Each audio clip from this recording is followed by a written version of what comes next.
안녕하세요. 오늘 들을 사연은 나 혼자 숨바꼭질이라는 강령술에 관련된 이야기입니다. 하지만 먼저 말씀드립니다. 절대로 따라하지 마세요. 이건 단순한 괴담이 아닙니다. 실제로 한 20대 직장인에게 일어난 일이고 지금도 그 후유증이 계속되고 있는 100% 실화입니다. 혹시 지금 호기심이 생기고 계신다면 그 호기심을 잠시 접어두시고 이 이야기를 끝까지 들어보시기 바랍니다. 그러면 왜 제가 이렇게 간절히 말리는지 아시게 될 겁니다. 이야기 지금 시작합니다. 여러분은 혼자 집에 있을 때 뭘 하시나요? 넷플릭스 보기, 치킨 시키기, 게임하기, 뭐 이런 평범한 일들이겠죠. 저도 그랬습니다. 작년 여름까지는 말이에요. 하지만 그날 밤 저는 절대 하면 안 되는 일을 했습니다. 그리고 그 일로 인해 지금도 밤이 되면 등골이 서늘해집니다. 혹시 나 혼자 숨바꼭질이라는 걸 아시나요? 줄여서 나온숨이라고 부르죠. 인터넷에서는 도시괴담으로 분류되지만 저는 이제 그게 단순한 괴담이 아니라는 걸 압니다. 왜냐하면 제가 직접 겪었거든요. 통계청 자료에 따르면 우리나라 1인 가구는 전체 가구의 33%를 넘어섰습니다. 3가구 중 1가구가 혼자 삽니다. 그 많은 사람들이 혼자 있는 시간에 무엇을 하고 있을까요? 대부분은 평범한 일상을 보내겠지만 때로는 저처럼 호기심에 이끌려 위험한 선을 넘는 사람도 있을 겁니다. 제 이야기를 들어보세요. 이건 과장하거나 각색한 게 아닙니다. 실제로 제게 일어난 일이에요. 그리고 아직도 완전히 끝나지 않은 이야기일지도 모릅니다. 첫 번째 문이 열리던 날, 7월 중순 서울의 열기가 아스팔트를 녹이던 그 여름이었습니다.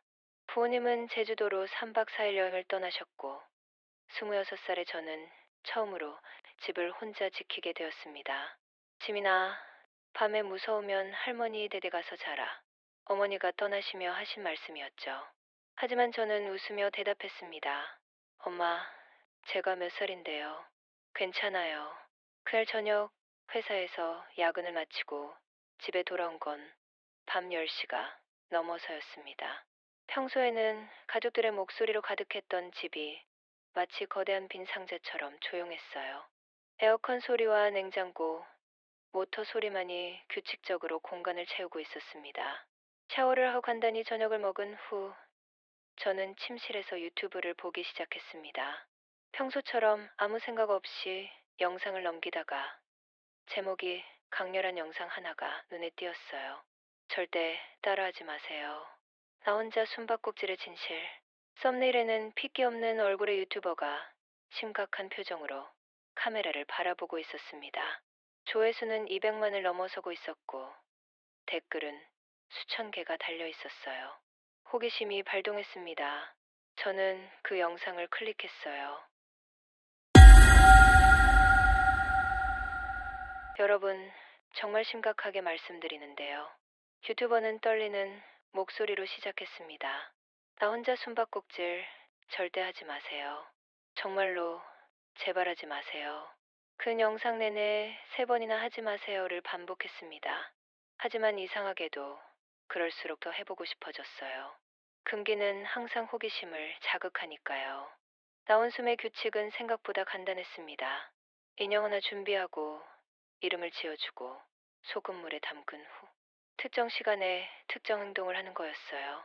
마치 아이들 놀이 같았습니다. 하지만 왜 그렇게 많은 사람들이 하지 말라고 경고하는 걸까요? 저는 댓글을 읽기 시작했습니다. 진짜 위험해요. 저는 중간에 그만뒀는데도 일주일 동안 이상한 일이.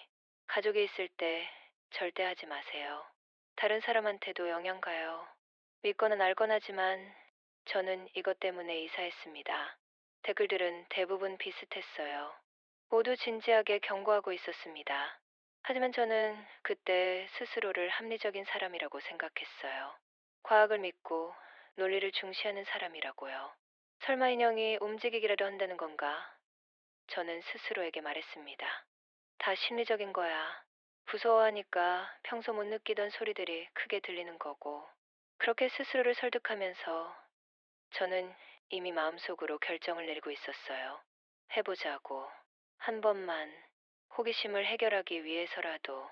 지금 생각해보면 그 순간이 제 인생의 분기점이었습니다. 하지만 그때는 몰랐죠. 단순한 호기심이 얼마나 무서운 결과를 가져올 수 있는지. 밤 11시 30분, 저는 옷장 정리를 핑계로 오래된 박스를 뒤지기 시작했습니다. 그 박스에는 어린 시절 친척들이 선물로 주고 간 것들이 들어있었어요. 세입 바른 동화책들, 작아진 옷들, 그리고 인형 하나. 그 인형을 본 순간 등골이 오싹했습니다. 키는 30cm 정도 되고 한때는 분홍빛이었을 드레스를 입고 있었어요. 하지만 오랜 시간이 지나면서 색이 발에 누런빛을 띠고 있었고 머리카락은 헝클어져 있었습니다. 가장 인상적인 건 눈이었어요. 유난히 크고 까만 눈동자가 저를 똑바로 바라보고 있는 것 같았습니다. 언니, 이거 누가 준 거야? 어렸을 때 어머니께 물어본 적이 있었어요. 할아버지 친구분이 일본에서 사오신 거야. 예쁘지? 일본에서 온 인형. 그 사실이 왜 지금 중요하게 느껴지는지 모르겠지만 무언가 의미심장했습니다. 저는 인형을 들어 올렸어요. 생각보다 무거웠습니다. 그리고 이상하게도 만지는 순간 손끝이 차가워졌어요. 에어컨 바람 때문일 거라고 생각했지만 좋아, 이름을 뭘로 할까? 나온숨의 첫 번째 규칙은 인형에게 이름을 지어주는 것이었습니다. 저는 잠시 고민했어요. 평범한 한국 이름? 아니면 외국 이름? 그런데 이상했습니다. 제가 생각한 이름이 아닌 전혀 다른 이름이 머릿속에 떠올랐어요. 미유키. 일본식 이름이었습니다. 왜 그런 이름이 떠올랐는지 모르겠어요. 평소에 일본어를 사용할 일도 없고 일본 문화에 특별히 관심이 있는 것도 아니었는데 미유키라고 하자. 그렇게 중얼거리는 순간 집안의 공기가 미묘하게 바뀐 것 같았습니다. 더 차가워졌달까요? 아니면 더 무거워졌달까요? 정확히 표현하기 어렵지만 분명히 뭔가 달라졌어요. 저는 고개를 저었습니다. 기분 탓이야. 너무 신경 쓰지 말자. 규칙을 따르는 순간 초대장을 보내다. 나온숨의 규칙은 총 10단계로 이루어져 있었습니다. 저는 유튜브 영상을 다시 한번 확인하며 메모했어요. 인형의 이름 짓기, 인형의 배를 가르고 손 빼내기, 손 대신 쌀과 자신의 손톱 조각 넣기, 빨간 실로 꿰매기, 소금물 한 그릇 준비하기, 인형을 소금물에 담그기, 화장실에 가서 10초 세기, 미유키 찾으러 간다 말하기, 집안을 한 바퀴 돌기, 인형을 찾아 내가 이겼다라고 말하기. 이게 전부야? 저는 메모를 보며 웃었습니다. 아이들 놀이 같은데. 하지만 규칙을 하나씩 실행에 옮기면서 묘한 긴장감이 스며들기 시작했어요. 먼저 부엌에서 작은 과도를 들고 왔습니다. 인형의 배를 가르는 게 생각보다 어려웠어요. 오래된 천이라 그런지 질기더군요. 받침의 작은 구멍을 내고 솜을 꺼냈습니다. 솜을 만지는 순간 이상한 냄새가 났어요. 곰팡이 같은 냄새도 아니고 먼지 냄새도 아니고 마치 오랫동안 닫혀있던 무덤에서 나는 냄새 같았습니다. 역겨워서 코를 막았어요. 에어컨 바람에 말려야겠다. 솜 대신 집에 있던 쌀을 넣었습니다. 그리고 손톱깎이로 제 손톱을 조금 잘라 함께 넣었어요. 이분에서 첫 번째 이상한 일이 일어났습니다. 손톱을 자르는데 평소보다 너무 쉽게 잘렸어요. 마치 손톱이 이미 말라있던 것처럼. 그리고 잘린 손톱 조각이 인형 안으로 들어가자마자 인형이 미세하게 무거워진 것 같았습니다. 기분 탓이겠지. 빨간 실로 꿰매는 것도 이상했어요. 바느질을 해본 적이 거의 없는 저인데 손이 저절로 움직이는 것 같았습니다. 마치 누군가가 제 손을 잡고 바느질을 도와주는 것처럼. 꿰맨 자국을 보니 생각보다 깔끔했어요. 마치 원래부터 그곳에 상처가 있었던 것처럼 자연스러웠습니다. 소금물을 준비하는 건 간단했어요. 대야에 물을 받고 소금을 한 컵 정도 넣었습니다. 하지만 인형을 물에 담그는 순간 물이 탁해졌습니다. 분명히 맑은 물이었는데 인형을 담그자마자 우유 같은 색으로 변했어요. 그리고 물 표면에 기름띠 같은 것이 떠올랐습니다. 뭐지? 저는 당황했습니다. 인형이 그렇게 더러웠나? 아니면 오래된 천에서 뭔가 우러나온 건가? 하지만 이미 여기까지 왔는데 그만둘 수는 없었어요. 호기심이 두려움보다 컸습니다. 시계를 봤습니다. 밤 12시 30분. 일반적으로 나온 숨을 시작하기 좋은 시간이라고 했어요. 자정이 지나야 저쪽과의 경계가 얇아진다나 뭐라나. 좋아, 시작하자. 소금물에 담긴 인형을 보며 저는 심호흡을 했습니다. 이제 가장 중요한 단계였어요. 화장실에 가서 10초를 세고 미유키 찾으러 간다라고 말하는 것. 화장실로 향하는 독도가 평소보다 길게 느껴졌습니다. 발걸음 소리가 유난히 크게 들렸어요. 평소에는 신경 쓰지 않았던 소리들이 하나씩 귀에 들어왔습니다. 냉장고, 모터의 웅거리는 소리, 형광등의 미세한 떨림, 바람에 흔들리는 창문. 화장실 문을 열고 들어갔습니다. 거울에 비친 제 얼굴이 평소보다 창백해 보였어요. 1, 2, 3. 숫자를 세기 시작했습니다. 하지만 오를 셀 때쯤 이상한 일이 일어났어요. 거울 속 제 뒤편으로 뭔가의 것이 스쳐 지나간 것 같았습니다. 저는 뒤를 돌아봤어요. 아무것도 없었습니다. 하지만 분명히 봤어요. 흰색 드레스 같은 것이 문틈으로 사라지는 걸. 6, 7, 8. 심장이 빨라졌습니다. 하지만 이제 멈출 수 없었어요. 규칙을 중간에 어기면 더 위험하다고 했거든요. 9, 10. 미유키 찾아간다. 그 말을 하는 순간 집 안의 모든 소리가 멈췄습니다. 냉장고 소리도, 형광등 소리도, 바람 소리도 완전한 정적이었어요. 그리고 그 정적을 깨뜨리는 소리가 들렸습니다. 똑, 똑, 똑. 물방울 떨어지는 소리였어요. 하지만 화장실 수도꼭지는 잠겨 있었고 다른 곳에서도 물이 새는 곳은 없었습니다. 소리는 거실 쪽에서 오고 있었어요. 저는 화장실에서 나와 거실로 향했습니다. 걸음걸이가 평소보다 조심스러워졌어요. 마치 누군가를 깨우지 않으려는 것처럼. 거실에 도착했을 때 저는 눈을 의심했습니다. 소금물을 담은 대야가 바닥에 엎어져 있었어요. 물은 사방으로 흩어져 있었고 인형은 사라져 있었습니다. 어떻게? 분명히 제가 화장실에 있던 건 30초도 안 됐어요. 그런데 어떻게 대야가 엎어질 수 있을까요? 지진이라도 있었나? 하지만 다른 것들은 모두 제자리에 있었어요. 테이블 위의 컵들, 선반의 책들. 오직 대야만 엎어져 있었습니다. 저는 인형을 찾기 시작했습니다. 소파 아래, 텔레비전 뒤, 커튼 뒤. 하지만 어디에도 없었어요.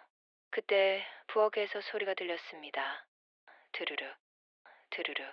서랍이 열리는 소리였어요. 저는 부엌으로 달려갔습니다. 칼꽂이에서 과도 하나가 없어져 있었어요. 인형을 가를 때 사용했던 바로 그 과도였습니다. 누가 있나요? 제 목소리가 떨렸습니다. 하지만 대답은 없었어요. 오직 정적만이 집을 감쌌습니다.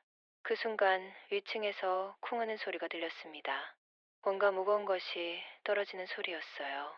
우리 집은 다가구 주택의 2층이었습니다. 3층에는 젊은 부부가 살고 있었죠. 하지만 이 시간에 그렇게 큰 소리를 낼 리가.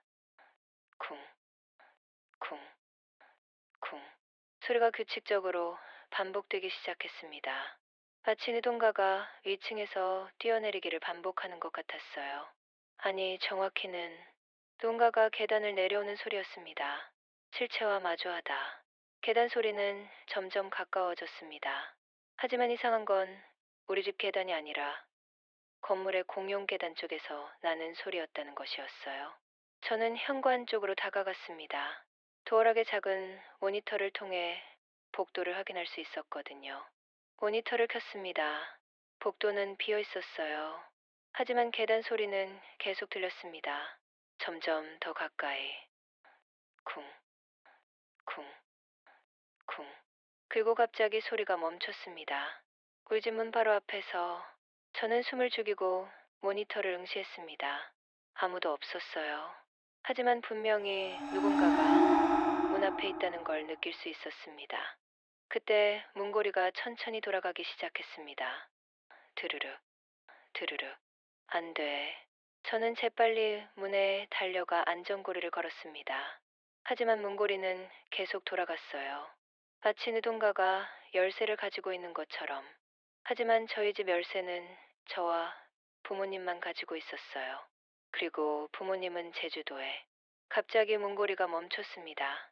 그리고 아주 작은 목소리가 들렸어요. 지민아, 문 열어. 제 이름을 부르는 목소리였어요.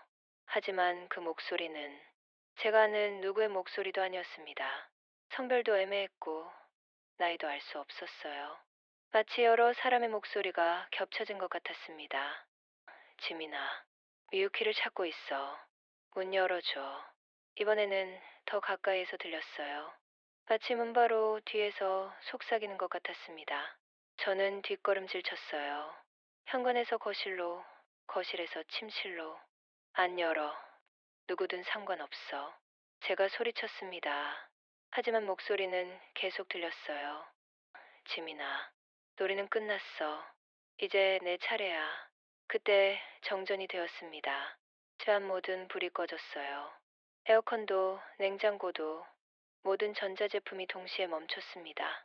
완전한 어둠, 완전한 정적. 저는 휴대폰 플래시를 켰습니다. 하얀 불빛이 어둠을 가르며 방을 비췄어요. 그리고 저는 비명을 질렀습니다. 거실 한가운데에 인형이 서 있었거든요. 미유키라고 이름 지었던 그 인형이 두 다리로 똑바로 서서 저를 바라보고 있었습니다. 까만 눈동자가 플래시 불빛을 받아 빛나고 있었어요. 그리고 인형의 손에는 사라졌던 과도가 들려 있었습니다. 저는 뒷걸음질 치다가 침실문에 등이 부딪혔습니다. 인형은 여전히 거실 한가운데 서서 저를 바라보고 있었어요. 이건 불가능해. 하지만 제 눈앞에 현실이었습니다. 3cm 높이의 인형이 두 다리로 서서 칼을 들고 저를 응시하고 있었어요. 갑자기 인형이 움직이기 시작했습니다. 뚜벅, 천천히 저를 향해 다가오고 있었어요. 저는 침실로 도망쳤습니다. 문을 잠그고 옷장 안으로 몸을 숨겼어요. 심장이 터질 것 같았습니다. 옷장 안에서 휴대폰을 꺼내 인터넷을 검색했습니다. 나온 숨 중단 방법, 나온 숨 안전하게 끝내기. 검색 결과 중 하나가 눈에 띄었어요. 나온 숨을 중단하려면 반드시 규칙을 따라야 합니다.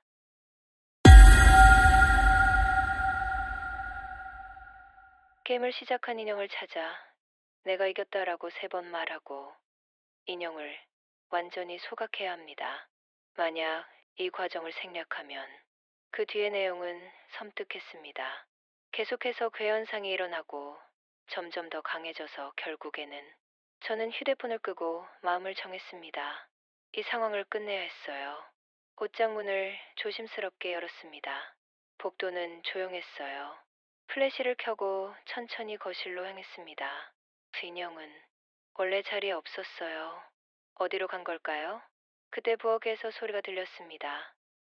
똑, 똑, 똑.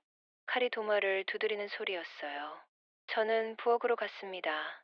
인형이 싱크대 위에 앉아 있었어요. 과도를 들고 도마를 규칙적으로 두드리고 있었습니다.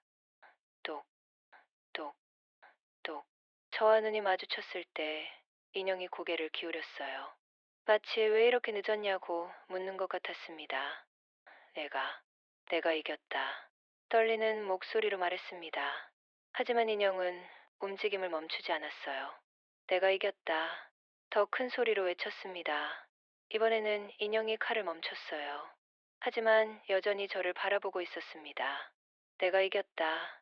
세 번째로 외쳤을 때 갑자기 모든 것이 멈췄습니다. 인형이 꼼짝하지 않더니 그냥 일반적인 인형처럼 쓰러졌어요. 독하는 소리와 함께 바닥에 떨어진 인형을 보며 저는 무릎이 풀렸습니다. 다음 날 아침 저는 곧바로 할머니 댁으로 향했습니다. 인형은 쓰레기 봉투에 담아서 가져갔어요. 태워야 한다고 했으니까요. 할머니는 제가 초인종을 누르기도 전에 문을 열고 나오셨습니다. 왜 그런 짓을 했냐? 전 마디가 그거였어요. 저는 아무 말도 하지 않았는데 벌써 다 아시는 것 같았습니다. 할머니, 어떻게? 등짝부터 돌려라. 할머니는 제 등을 세게 한 대 치셨습니다. 그런데 이상했어요. 맞는 순간 지난밤부터 계속 어깨를 짓누르고 있던 무거운 기분이 싹 사라졌습니다. 앉아라. 할머니는 차를 한 잔 내주시며 말씀하셨어요. 지민아, 너 어젯밤에 뭘 했냐? 저는 솔직하게 다 말씀드렸습니다. 나온 숨을 시도했던 것부터 인형이 움직였던 것까지. 할머니는 고개를 저으며 혀를 찼습니다. 그런 거 장난으로 하는 거 아니다. 특히 일본에서 온 건 더더욱. 할머니, 그게 무슨 의미예요? 할머니는 한참 동안 말이 없으시더니 천천히 입을 여셨습니다. 우리 집안에 남의 문을 열고 다니던 사람이 있었다. 문을 열고 다녔다는 게 사람 마음의 문도, 집의 문도, 남의 비밀을 캐내고 남의 집에 들어가서 정보를 빼냈지. 일제강점기 때 말이다. 저는 할머니의 말씀을 듣고 소름이 돋았습니다. 그 사람이 우리 조상인가요? 내 고조할아버지의 형이다. 친일을 했어. 일본 경찰 노릇을 하면서 독립운동가들을 잡아넘겼지. 할머니의 목소리가 차가워졌습니다. 그 대가로 일본에서 좋은 것들을 많이 얻었어. 돈도 집도 그리고 그런 것들도. 할머니가 제가 가져온 봉투를 가리켰습니다. 그 인형도 그때 가져온 것 중 하나야. 하지만 일본에서 온 건 다 이유가 있어. 특히 인형은 어떻게요? 혼이 깃든다. 원한을 품은 혼이. 할머니의 설명에 따르면 일본에서는 인형에 특별한 의미를 부여한다고 했습니다. 특히 원한을 품고 죽은 사람의 혼이 인형에 깃들 수 있다고. 그럼 그 인형에는 내 고조할아버지가 잡아넘긴 사람 중 하나일 거야. 젊은 여자였어. 미유키라는 이름이었지. 저는 온몸에 소름이 돋았습니다. 제가 인형에게 지어준 이름이 미유키였거든요. 그런데 그건 제가 지은 게 아니었나요? 저도 모르게 그 이름이 떠올랐던 건데. 할머니, 그럼 제가 어떻게 그 이름을 내가 지은 게 아니야. 그 혼이 내게 알려준 거지. 자기 이름을, 진실의 무게. 할머니는 계속 설명해 주셨습니다. 미유키는 일제강점기 때 독립운동을 하던 젊은 여성이었다고 했습니다.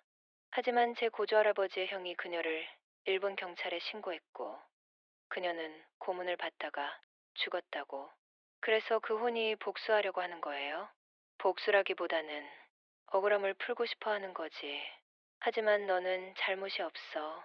조상의 죄를 후손이 대신 질 필요는 없거든. 할머니는 제 등을 다시 한번 쳤습니다. 이번에도 이상한 후련함이 밀려왔어요.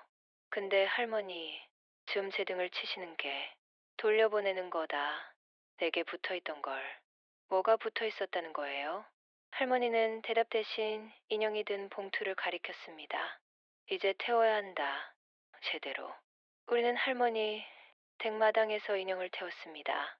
불이 붙자 인형에서 이상한 냄새가 났어요. 탄 냄새가 아니라 향, 냄새 같은 거였습니다. 그리고 불꽃 속에서 잠깐 여자의 실루엣이 보인 것 같았어요. 긴 머리를 한 젊은 여성의 모습이었습니다. 그 모습은 원망스럽지 않았어요. 오히려 안도하는 것 같았습니다. 이제 끝났다. 할머니가 말씀하셨습니다. 하지만 지민아, 이제부터는 조심해야 한다. 한번 그쪽 문을 열면 다시 열릴 수도 있어. 그쪽 문이요? 저승과 이승 사이의 문 말이야. 내가 나온 숨을 하면서 그 문을 열었어. 미유키만 온 게 아닐 수도 있거든. 할머니의 말씀은 섬뜩했습니다. 그럼 앞으로도 이런 일이. 하지만 걱정하지 마라. 할머니가 문을 닫아뒀어. 내 등을 치면서. 등을 치는 게 문을 닫는 거예요. 우리 할머니한테 배운 거야. 옛날부터 내려오는 방법이지. 할머니는 제게 당부하셨습니다. 앞으로는 절대 그런 위험한 놀이를 하지 말라고. 그리고 만약 또 이상한 일이 생기면 바로 할머니께 오라고. 그날 이후 제 일상에는 몇 가지 변화가 생겼습니다. 첫째, 저는 더 이상 혼자 있는 것을 무서워하지 않게 되었어요. 하지만 동시에 혼자 있을 때 더 조심스러워졌습니다. 문을 확실히 잠그고 커튼을 제대로 치고 전자제품들을 확인하는 습관이 생겼어요. 둘째, 제가 겪은 일을 완전히 믿어주는 사람은 할머니뿐이었지만 그것으로도 충분했습니다.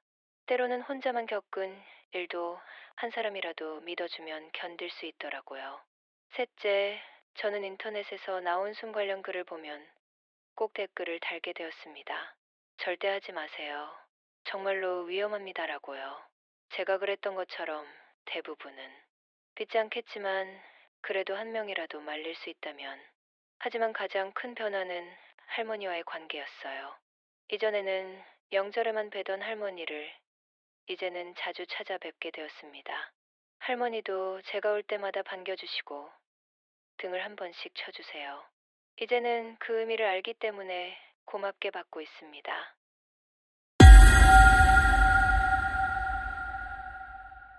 그런데 며칠 전 이상한 일이 또 일어났습니다. 아침에 일어나 보니 현관 앞에 작은 종이가 있었어요. 일본어로 뭔가 적혀 있었는데 번역기로 돌려보니 고마웠다라는 내용이었습니다. 그리고 그 종에서는 향 냄새가 났어요. 미유키가 마지막 인사를 한 건 아닐까. 그런 생각이 들었습니다. 하지만 그것으로 끝이 아니었어요. 며칠 후 제 꿈에 미유키가 나타났습니다. 이번에는 무섭지 않았어요. 평범한 젊은 여성의 모습이었습니다. 고마워요, 지민 씨. 그녀가 말했습니다. 하지만 조심하세요. 저 말고 다른 것들도 있어요. 그 문을 통해서. 다른 것들이요? 내가 연문으로 따라온 것들이 있어요. 미안해요. 제가 막지 못했어요. 꿈에서 깨어난 후 저는 바로 할머니께 전화를 드렸습니다. 할머니는 제 이야기를 들으시더니 한숨을 쉬셨어요. 역시 한 번 열린 문은 완전히 닫기 어려워. 그럼 어떻게 해야 해요? 자주 와라. 할머니가 계속 지켜줄게. 그래서 저는 지금도 일주일에 한 번씩 할머니 댁에 갑니다.